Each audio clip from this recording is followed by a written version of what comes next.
Mandalorian Season 3 sets, a $13 Captain Rex, and a Star Wars mech that kind of makes sense. I'm going to be covering all 4 of these sets in this video today, so if there's one that you're more interested in, check the timestamps below. And of course, a big thank you to the LEGO Ambassador Network for sending me these sets early for review. Make sure to like the video and leave a comment, because I can get that feedback over to LEGO and they can make changes and implement stuff that we're interested in, like Darth Jar Jar and Jedi Bob, stuff that's coming later this year in that Disney Plus show. Not saying that I did that, but that means they're listening to fans like you and me, so let's keep it up. Let's start out with the Luke Skywalker XWing Mech, which is going to retail for $16. It of course includes Luke Skywalker as the minifigure, and this is the exact same minifigure that came in that $50 Playscale X-Wing set, and much like the other 3 mechs in the line, you can stick him right in the chest of the mech and that closes up, and we do have a nice printed 2x2 circular rebel tile. I also appreciate that it has really big feet, because you know what that means? He won't fall over as easily.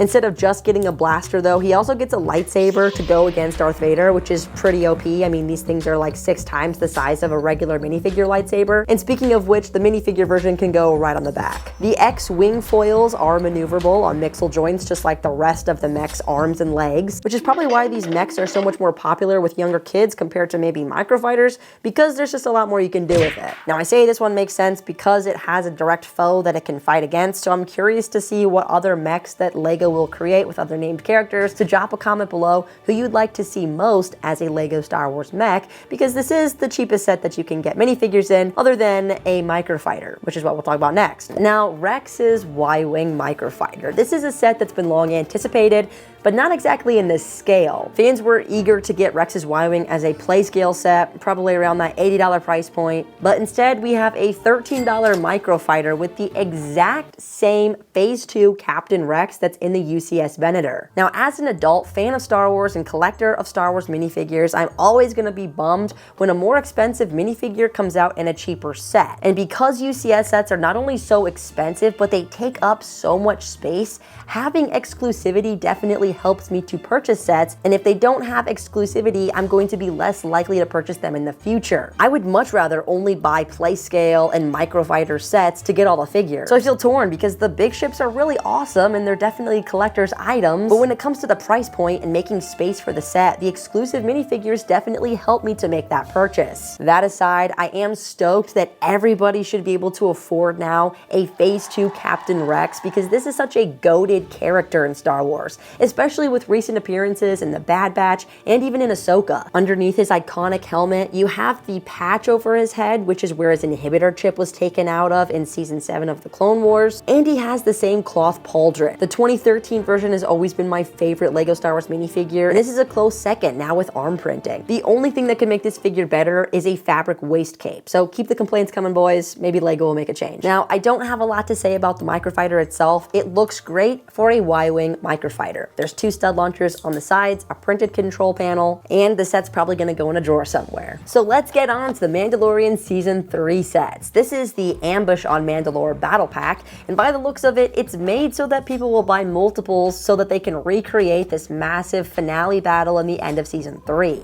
There's tons of Mandalorians and Commandos coming at each other, kamikaze style in the sky, and that is the reason I believe that there are no named characters in this set. The first figure in this set is a sort of generic night owl, which is one of the loyalists of Bo-Katan. As you can see, just a black head underneath, a gunmetal gray jetpack, and some more feminine features on the torso, leading me to think that this could have easily been a named character like Casca Reeves. Another named character and night owl is Axe Woves, which this could have easily been, but again, it's just a generic Mandalorian warrior, and I think that's to more so represent the 2 factions of Mandalorians that are coming together to fight over their homeworld, Mandalore, and instead it's being overrun by Moff Gideon's commandos. Now, these commandos are a completely new minifigure with a new helmet mold, and we have this jetpack with a nice 1x1 printed tile. Their armor is also supposedly made of a Beskar alloy, so these guys are pretty evenly matched. I didn't really love the commando helmets in the show, and so I don't really love them in LEGO so much, but I think they're accurate enough, but I'm curious to hear your guys' thoughts about them. Now, for a battle pack, I think the set's actually pretty substantial. It comes with a minigun and a crate, which has a thermal detonator inside. The best part is this clear piece, though, where you can place a commando in the air like he's flying, and it's a super simple but really good play feature. However, the best part of this set is that you can connect it with the other set, which is the bunker, and the bunker set is called Paz Vizla and Moff Gideon Battle. This set will retail for $40 and includes these new Praetorian guards, which are an entirely new minifigure, very different print from the Last Jedi Praetorian guards, with a new helmet mold. As you can see, it's just a red head underneath, and both of them carry very different energy staffs. The Moff Gideon in this set is wearing his Dark Trooper armor suit, and the print looks really good, complete with the little red lights on the chest. He has a front and back face print, a hairpiece, and his helmet has the proper number of horns, which is kind of a big deal. If you remember from the Mandalorian Forge set, the armor just didn't look right. He has a black jetpack with that 1x1 printed black tile,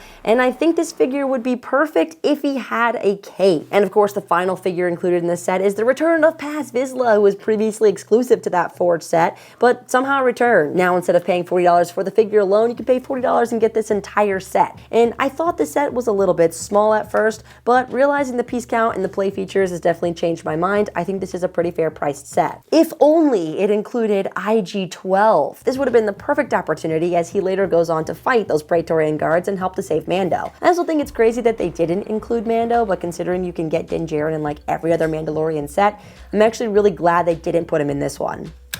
Now, the set itself has two really great play features, first of which is the spinnable turret on top with two stud launchers, which is easily removable, so I guess you could stash stuff underneath there. And the bunker door, which can be opened and held in place so that you can violently close it when the time comes. There's also a little lampstand on the side. I love to see that LEGO cares so much about lamps recently. And over here is a control panel with a stickered element that has the light cruiser that Moff Gideon soon dispatches TIE bombers and TIE interceptors to go blow up. I also think it's just so cool that in the last couple of years we've gotten so many Mandalorian sets, from Bo-Katan's Mandalorian fighter, a TIE bomber, which wasn't even from the Mandalorian theme, the TIE interceptor versus Fang fighter, and don't forget the Bark speeder with sidecar. Tons of great Mandalorian sets, which is rightfully so, considering this show literally carried Disney Plus for like over a year. The Mandalorian bunker is by far my favorite out of the wave. I think they just did a really good job with the size of it, packing in lots of play features, giving us two new Praetorian guards, a brand new Moff Gideon, and bringing back Paz Vizla. I think is going to make a lot of people happy. But I still wish that it included IG-12 as just fitting one more figure in this set.